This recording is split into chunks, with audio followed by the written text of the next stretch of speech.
I was sent to confirm that a human had been eaten by monsters, and to sign the order that would burn the monsters off the face of their own world.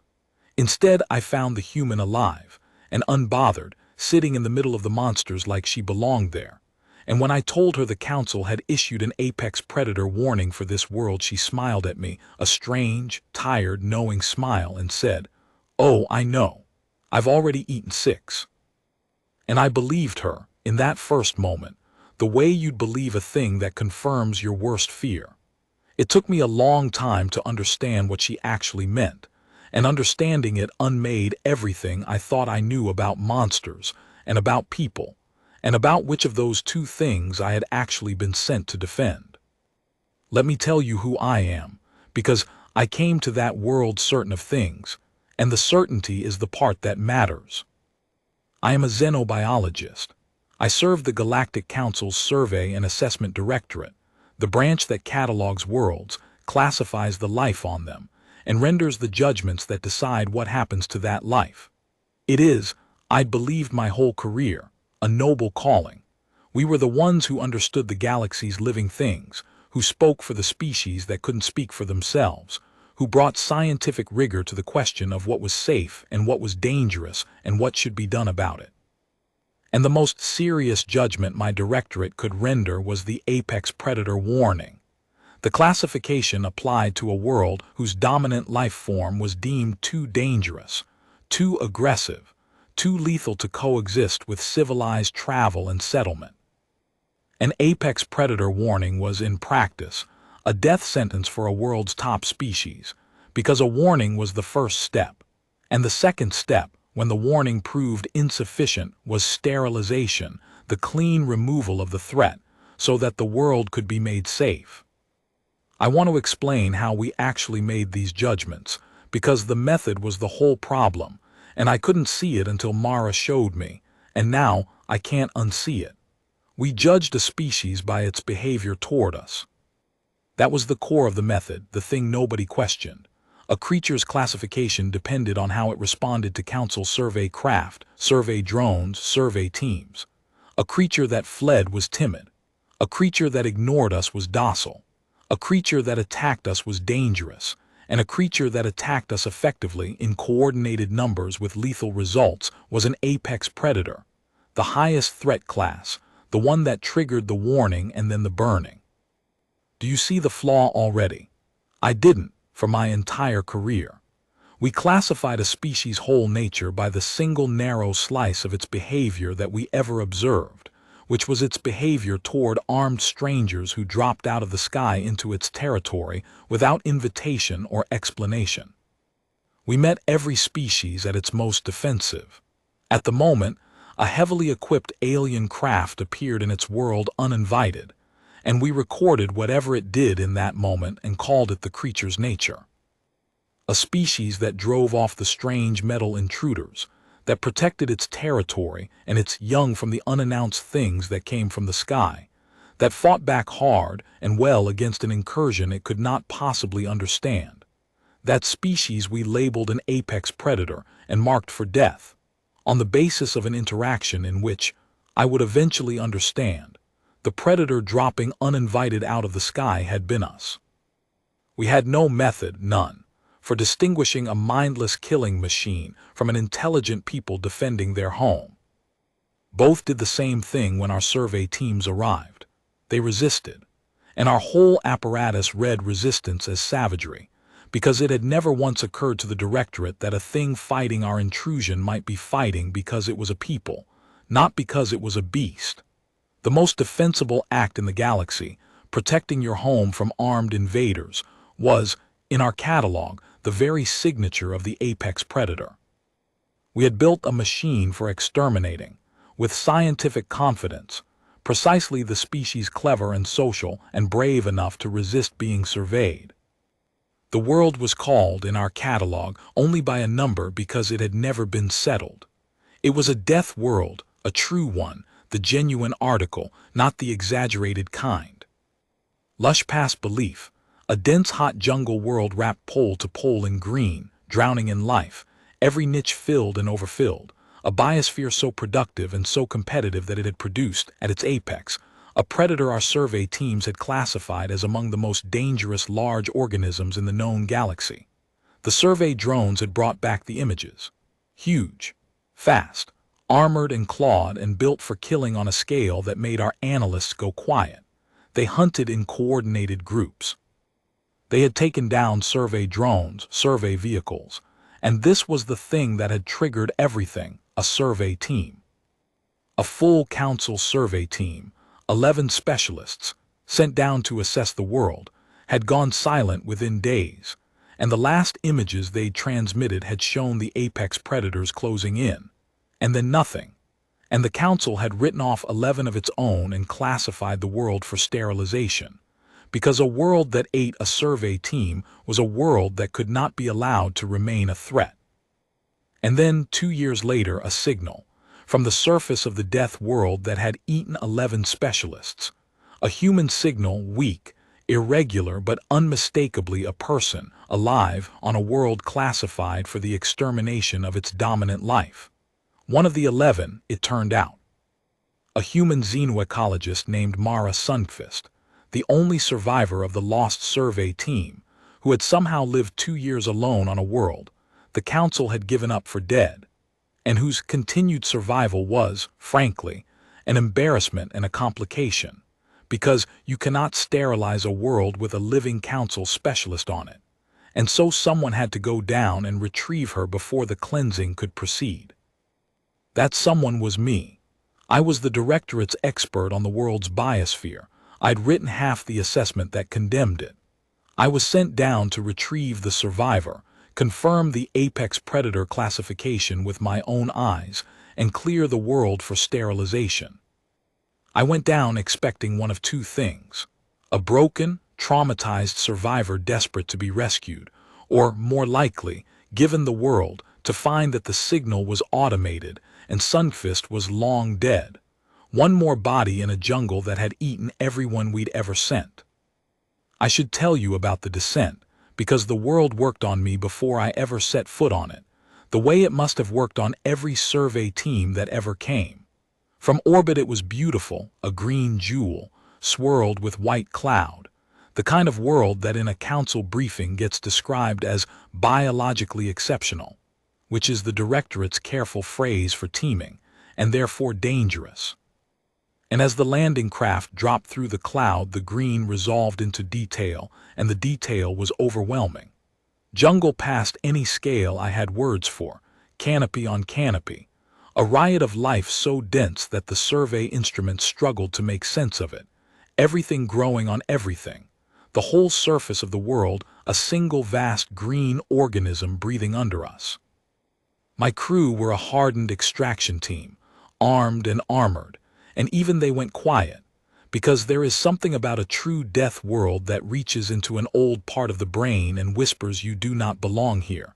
Nothing soft survives here. Turn back. And I sat in that descending craft with my sterilization assessment on my console, and I felt the old fear. And I want to be honest about what the fear did, because it's the engine of the whole tragedy.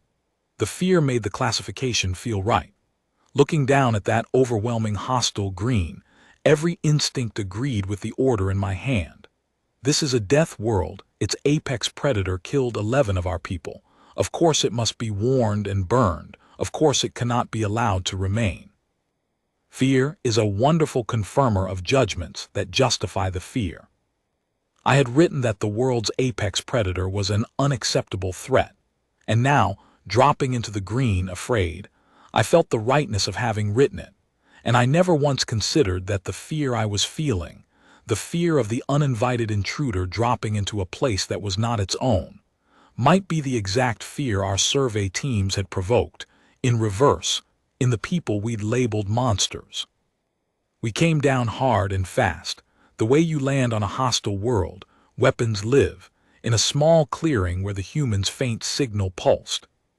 And the jungle around that clearing was loud, alive with sound, calls and cries, and the deep hum of a biosphere at full volume. And my crew formed up around the craft with their weapons out, scanning the tree line for the apex predators we all expected to come screaming out of the green at any moment, because that was the world we'd been briefed for. The world that ate survey teams, and we were braced for it to try to eat us too. I found neither. I found her well. That was the first wrong thing, the first crack in everything I knew. I came down in a hardened landing craft to a small clearing where her signal originated, braced for horror, and Mara Sundqvist walked out of the jungle to meet me, unhurried, healthy, calm. 2 years alone on a death world, and she walked out of the tree line like a person coming in from a garden. And she was not alone. That was the second wrong thing, the thing that made my crew raise their weapons and made my own scientific mind stutter. Behind her, at the edge of the clearing, half in the green shadow, were 3 of them. The apex predators, the monsters, the things that had eaten 11 specialists, 3 of them, huge and armored and clawed exactly as the survey images had shown, standing at the tree line behind the human, and they were not attacking her. They were with her. Standing behind her the way an escort stands, the way companions stand, watching me and my armed crew with an attention that I did not, in that first terrified moment, have the courage to recognize as intelligent. I have to describe them properly, because the survey images had been true and also a lie, the way a single moment of a person can be true and a lie at once. They were every bit as formidable as the catalog said. Each one was larger than any of us, low and powerful, plated along the back and flanks with a natural armor that caught the green light, and the claws were real, and the size of them was real. And standing in that clearing with 3 of them at the tree line, I understood in my body why 11 armed specialists' last transmission had been these creatures closing in. They were built unmistakably for power. If one had charged, I do not think our weapons would have saved us before it reached us. But the survey images had never shown what I saw now, because the survey images had only ever caught these creatures in the single moment of conflict, and a thing caught in the moment of conflict shows you nothing but the conflict. What the images had never shown was the stillness of them, the way the 3 of them stood, watching, not with the blank locked focus of a hunting animal, but with something patient and assessing and aware, the way sentries watch, the way people watch a thing they're deciding about. One of them turned its great head and looked at Mara, then back at us, and the looking was not the looking of a beast. I had spent my whole career studying animal behavior, and I knew, in the part of me that hadn't yet caught up to my fear, that I was not looking at animals. Animals do not look between a stranger and a companion, weighing. Animals do not defer, and the 3 of them were deferring to the small human in front of them, holding their position, not because she controlled them, but because, I would learn, they were letting her speak for them, the way you let the member of your group who knows the stranger's language do the talking. My crew did not see any of that. My crew saw 3 apex predators 20 meters away and did what trained people do, which was bring their weapons up and hold, fingers ready, waiting for my order, because I was the directorate authority on the ground and the call was mine. I felt the moment balanced on a knife's edge, 3 creatures we'd classified for extermination, a squad of frightened armed soldiers, and my single word the only thing between them and a slaughter. And the thing that stopped me from giving the word in that first instant was not wisdom. I wish I could say it was. It was simply that the creatures were not attacking, and a lifetime of scientific training would not let me order fire on a thing that, whatever it was visibly choosing not to attack. Because a mindless apex predator does not stand at a tree line and choose, and the choosing was the first data point my fear could not explain away. I told her to come quickly, get to the craft, that we'd cover her. I told her the world was under an apex predator warning and was classified for sterilization, and that we had to extract her before the cleansing. And she stopped, a few steps away, and she looked at me with that strange, tired smile, and she said the thing that the whole story turns on, the thing I have never forgotten. An apex predator warning. Of course you did. And then, don't worry about me, I've already eaten 6. And God help me, I understood her exactly the way she knew I would, the way anyone from the council would. I heard a human, alone on a death world, who had survived by becoming a predator herself, who had killed and eaten 6 of the monsters, who was telling me with grim humor that she was more dangerous than the things we'd come to exterminate. I heard the legend. I heard humans are the real apex predators. I felt a chill of awe and horror, and some part of me thought, of course she survived. She out-monstered the monsters, and I reached for her to pull her to safety, away from the 3 predators at the tree line, and she did not take my hand. She said, "You misunderstood me. You all always do. That's rather the point." And she turned, and she looked back at the 3 huge armored predators at the edge of the jungle, and one of them, I will never forget this, one of them made a low sound, and she answered it in the same low register, a sound that was unmistakably language, unmistakably conversation, and the predator's posture eased, and I stood in that clearing with my armed crew and my sterilization order, and felt the entire architecture of my certainty begin, very quietly, to fall. "I didn't eat 6 of them," Mara said, turning back to me. "Is that what you heard? It's always what you people hear.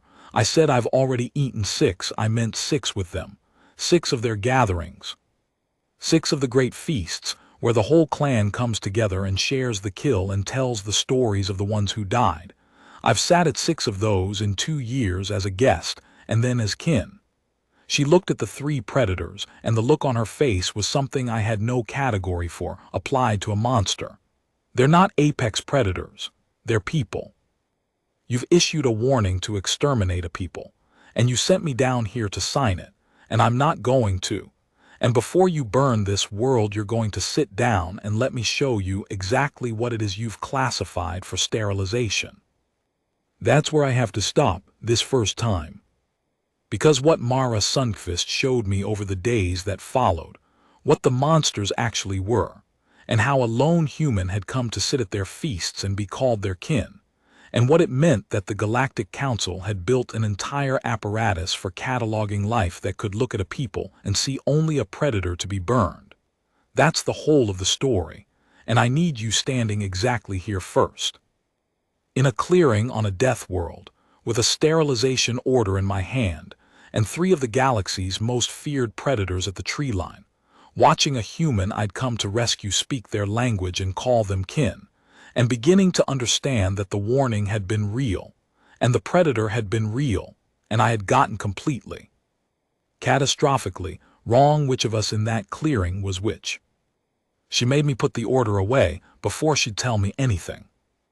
Not destroy it, she knew I couldn't, and she didn't ask me to lie, just put it away, out of my hand, because she said you cannot learn a thing while you're holding the instrument of its death, and she was right.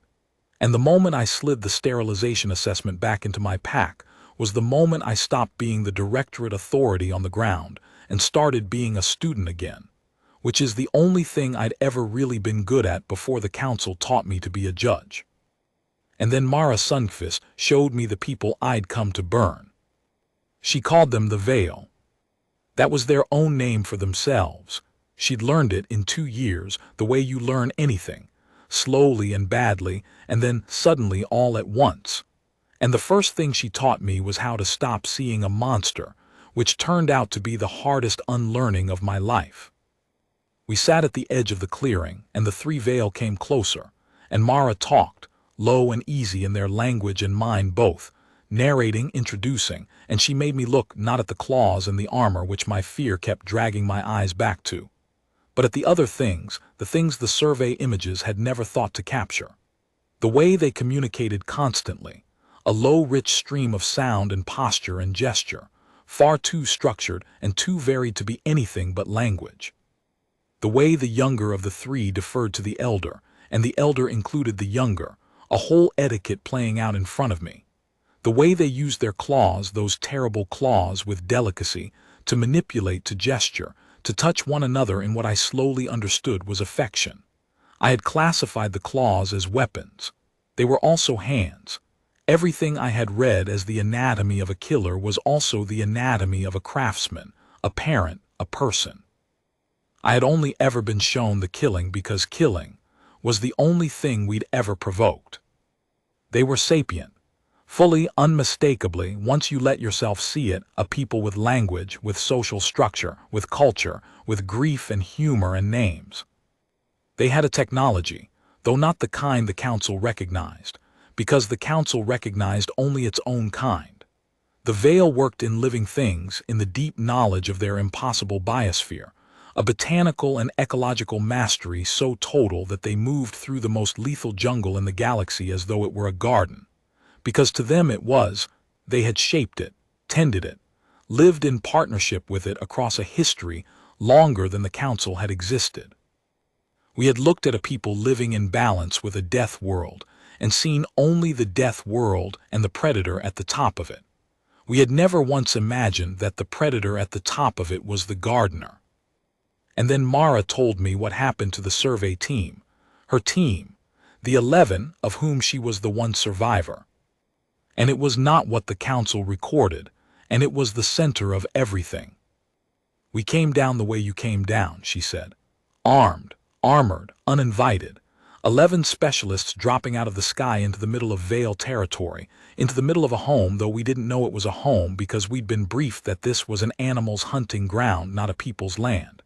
And we did what survey teams do. We set up. We took samples. We moved through their territory as though it were empty, because to us it was empty, it was just biosphere, just data. We had no idea we were walking armed through someone's village. We had no idea the apex predators, watching us from the green, were a people trying to understand what these metal strangers wanted, and growing more afraid, because we were taking things and cutting things and going places that we'd learn were sacred, were burial places, were the Veil equivalent of everything a people holds inviolable. She was quiet for a moment. The 3 Veil were still listening. I think they understood more of her human speech than I realized. "It went wrong the way these things always go wrong," she said. "Fear on both sides and weapons on one. One of our people got startled, a young Veil came too close, curious, the way the young are, and one of our specialists panicked and fired. Killed it. Killed a Veil child, though we didn't know it was a child, didn't know it was anything but a charging animal. Her voice was very level, the levelness of an old grief-worn smooth. And the Veil did what any people would do when armed strangers drop from the sky, walk through their sacred places, and kill one of their children. They defended themselves. They came for us. And they were strong, and it was their world, and they killed 9 of the 11, and the Council recorded that as an apex predator destroying a survey team, and classified the world for sterilization. 9 of my colleagues died, but they didn't die to monsters. They died to a people defending their home and their dead and their young from an invasion that had just murdered a child. We were the incursion. We were the thing that came out of the sky and killed. If you want to know which side the apex predator was on that day, it was ours. It was always ours. "How did you live?" I asked. "It was all I could manage." "The 10th specialist and I ran," she said. "We got separated from the others when it started. He died a few days later, the world, not the Veil. The world is genuinely lethal if you don't know it, and we didn't yet. And then it was just me alone dying slowly, a survey specialist with no idea how to survive a death world, and the Veil found me." She looked at the elder of the 3, and something passed between them that I could feel without understanding.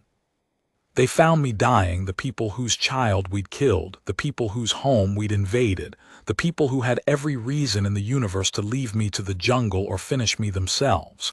And they didn't. They took me in. They fed me. They taught me slowly, warily, both of us terrified, how to live on their world.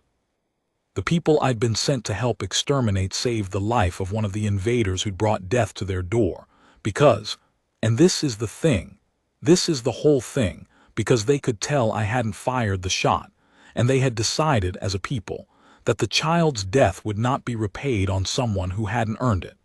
They chose mercy toward the very species that had murdered their young. That's who you classified as an apex predator. That's who you sent me down to help you burn. And I sat at the edge of that clearing, with my sterilization order in my pack, and the gardeners of a death world watching me with their terrible gentle hands. and I understood that the most dangerous predator that had ever set foot on this world was the one wearing my uniform, carrying my classification, certain of its own civilization, and that the only truly civilized response to this world that had ever occurred had come from the monsters, who had met murder with mercy, and from one human who'd been humble enough to let them teach her. That's where I have to stop this first time. Because what I decided to do with what Mara showed me, whether a directorate biologist who'd co-written a death sentence could find any way to undo it, and what it would cost, and what the veil did when the rest of the council came. And the thing Mara said about why she'd let me hear, I've already eaten 6, wrong before she ever told me the truth. That's the resolution, the whole of it, and I need you standing exactly here first.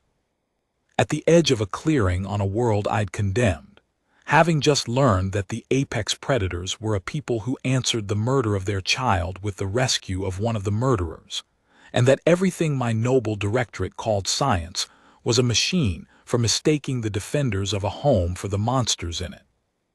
I couldn't undo the order alone. That's the first hard thing I had to face, sitting in that clearing with the truth in my lap. I was one biologist. The classification had been ratified by the directorate, the sterilization scheduled, the machinery set in motion, and the machinery did not care what one specialist on the ground discovered, because the machinery had been built precisely so that no single conscience could stop it. My signature was supposed to be a formality, the final confirmation. I had imagined in my first surge of horror that I could simply refuse to sign and save the veil. I could not. My refusal would delay nothing. They would send another, less troublesome specialist, and the world would burn on schedule, and the only thing my refusal would buy was my own clean hands, which the old defeated part of me was beginning to understand are the cheapest thing a person can purchase. So Mara and I made a different plan, and it was her plan, really, because she'd been thinking about it for 2 years, waiting for exactly this, for someone from the council to finally come, someone she might be able to reach. You can't stop the order with a refusal, she said, but you can stop it with proof. The directorate classified them as non-sapient apex predators. That classification is the entire legal basis for the sterilization. Under council law, you can burn an apex predator off a world, but you cannot exterminate a sapient people. That's the one line even the council won't cross openly, because crossing it openly would unmake the council. So we don't argue that burning them is wrong. We prove that they're a people. We make it impossible to classify them as anything else. And then the sterilization becomes not a clearance but a genocide, in the council's own records, in its own language. And the council can do many terrible things, but it cannot do them once they've been correctly named, because the council runs on everyone agreeing not to name them.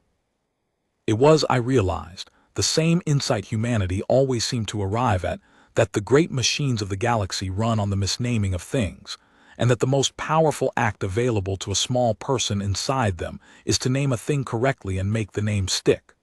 Mara had spent 2 years gathering what she needed. Recordings of Veil language, structured and grammatical. Documentation of their culture, their feasts, their burial of their dead, their tool use, their teaching of their young. 2 years of a trained xenobiologist living among them and methodically, patiently building the one thing that could save them. An irrefutable case that the apex predators of this world were a sapient people, assembled not to win an argument, but to make a particular argument impossible to keep having. And I had something Mara didn't. I had standing. I was the directorate's own expert, the co-author of the condemning assessment, sent down with full authority to confirm the classification. If I reversed it, if the very specialist sent to sign the death warrant instead filed a sapience determination, backed by Mara's 2 years of evidence, it would carry a weight that a stranded survivor's testimony never could. The council could dismiss Mara as a traumatized survivor who'd gone native. It could not so easily dismiss its own appointed authority, on the ground, reversing his own prior judgment with the evidence in hand. So that's what I did. I want to be honest that it was not brave the way the legend tells it. I was terrified the whole time, terrified of what the directorate would do to a specialist who reclassified a scheduled world, terrified of the careers and reputations and vast institutional weight that wanted this world to stay a death world and not become a crime. But Mara was beside me, and the Veil were beside me, the people who had answered the murder of their child with mercy, and it turns out it is very hard to be a coward in the presence of that kind of grace. I filed the sapience determination. I attached Mara's evidence, all 2 years of it. And I named the thing correctly, in the Council's own records, in language the Council could not unread. That the world's apex predator was a sapient people called the Veil, that the survey team had died in a defensive action provoked by the survey team itself, and that the scheduled sterilization was, under the Council's own law, the genocide of a sapient species. The Council came, of course, not to burn. My determination had made the burning legally impossible without first overruling its own expert, and overruling me would mean a hearing, and a hearing would mean the evidence entering the record, and the evidence entering the record was the one thing the machinery could not survive. So they came to investigate, to contain, to manage the embarrassment. And I was afraid when their ships appeared that the Veil would do what the survey record said they did: attack, defend, give the Council the apex predator behavior it wanted to record. And Mara was afraid of it too, because it would have undone everything. But the Veil understood. That was the last thing that broke me open. Mara went to them, and she explained that more strangers were coming from the sky, that everything depended on the strangers seeing a people and not a predator, that the Veil had to do the hardest thing of all, which was to meet the descendants of their child's murderers with restraint, to hold their terrible strength still, to be seen as the people they were rather than the monsters they'd been provoked into resembling. And the Veil, who had every reason to meet the Council's ships with fury, chose, again, the way they'd chosen with Mara, to answer fear with patience. When the Council delegation came down, the Veil met them in the open, unarmed in the sense that a people can be, the elder of them standing forward, and they did not attack. They communicated. They let themselves be witnessed. They put their own sapience on display with a dignity that no classification could survive, and the Council delegation stood in that clearing and watched a people they'd scheduled for extermination decline, with visible grace, to be the monster the paperwork required. And the classification died there in the open, because you cannot file a sterilization order against a people who are standing in front of you being unmistakably, gently, a people. The world was reclassified, the Veil live. It is today one of the few worlds in Council space under the protection of a First Contact Sapience designation, which means no survey team will ever again drop armed and uninvited into a Veil home, which means the thing that started all the dying can never start again. Mara stayed. Of course she stayed. She was kin by then, 6 feasts deep and more after, and the human who'd been sent to a death world and found a family there was not going to leave it to go file reports in a council she'd seen too clearly. I go back sometimes. They tolerate me. The elder has, I think, forgiven me for the order I once carried, which is more than I have managed to do. And I finally understood the line. I've already eaten 6. Mara told me, near the end of my time there, why she'd said it that way, why she'd let me hear it wrong, let me believe for those first awful minutes that she'd survived by becoming a killer before she corrected me. Because I needed to know what you were, she said. When someone from the Council shows up, I tell them I've eaten 6 and I watch what they do with it. And almost everyone does what you did. They light up. They love it. Humans, the real apex predators, ate 6 of the monsters, magnificent.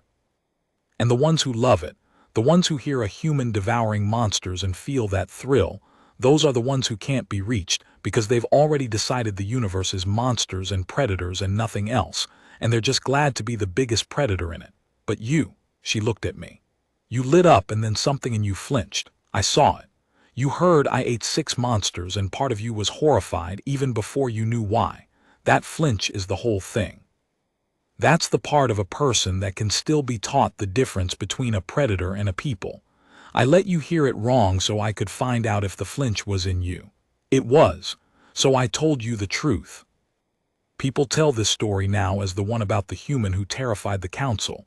They issued an apex predator warning, and she smiled and said she'd already eaten 6. And they tell it as a power line, a monster line, a humans are the deadliest line, and every time I hear it told that way I feel that old flinch, because it's exactly the misunderstanding Mara was testing for, and the people who love the line are loving the precise thing the story is against. She didn't eat 6 monsters. She shared 6 feasts with a people the galaxy had mistaken for monsters, and the line was a test. And the test was whether you could be made to see that the monster was never where you'd been told it was. The council issued an apex predator warning. They were right that there was an apex predator on that world. They were only wrong about which species it was, and it took a human who'd been humble enough to be saved by the creatures she'd been sent to study, and patient enough to share 6 feasts with them, and wise enough to test a stranger's soul with a single misheard sentence, to show an entire galaxy that the most dangerous thing in the universe is not the predator at the top of the death world. It's the civilized people in the clean ships, so certain of their own goodness that they can look at a gardener defending its children and see only a beast to be burned. The Veil met our murder with mercy. We met their mercy with a warrant. If you want to know who the monster was, it was never the one with the claws.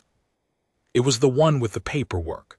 And the only reason that world is alive today is that one human looked at the monsters and saw a family and sat down and ate.